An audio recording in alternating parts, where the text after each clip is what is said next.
The White House has delivered its strongest statement on acquiring Greenland yet, saying the president and his team are discussing a range of options to acquire the territory, including using the military. It says Donald Trump sees obtaining Greenland as a necessary security priority to deter our adversaries in the Arctic region.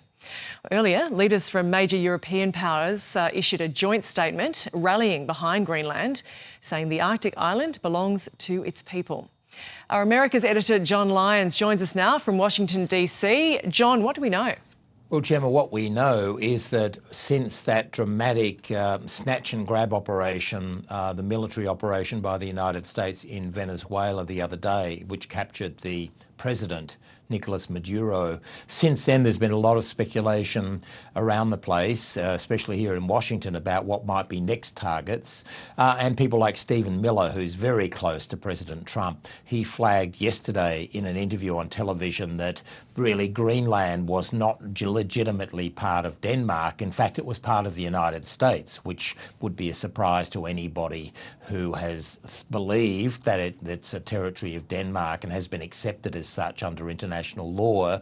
But that's been sort of speculation. Stephen Miller's own wife, Katie Miller, after the Venezuela operation, she posted a map on social media of Greenland in the colours of the American flag with the word soon above it. So there's been this sort of speculation, but what's happening now, the development here, is that Karoline Leavitt, the spokesperson for President Trump, has now actually put something out in writing. She has issued a statement saying that President Trump has made it well known that acquiring Greenland is a national security priority of the United States, and it's vital to deter our adversaries in the Arctic region.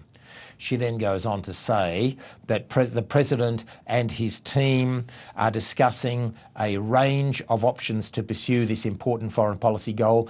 And of course, utilising the US military is always an option at the Commander-in-Chief's disposal. So it's there now, it's out there in clear words that the United States, the president, is now considering a military intervention, military invasion, attack, whatever word people want to attribute to it, on Greenland. Now, the reason this would be even bigger than Venezuela was dramatic, but any taking or any attempt to send US forces to seize Greenland would be very dramatic, because Denmark is not just a country, a member of NATO, the North Atlantic Treaty Organization, but it's actually a founding member.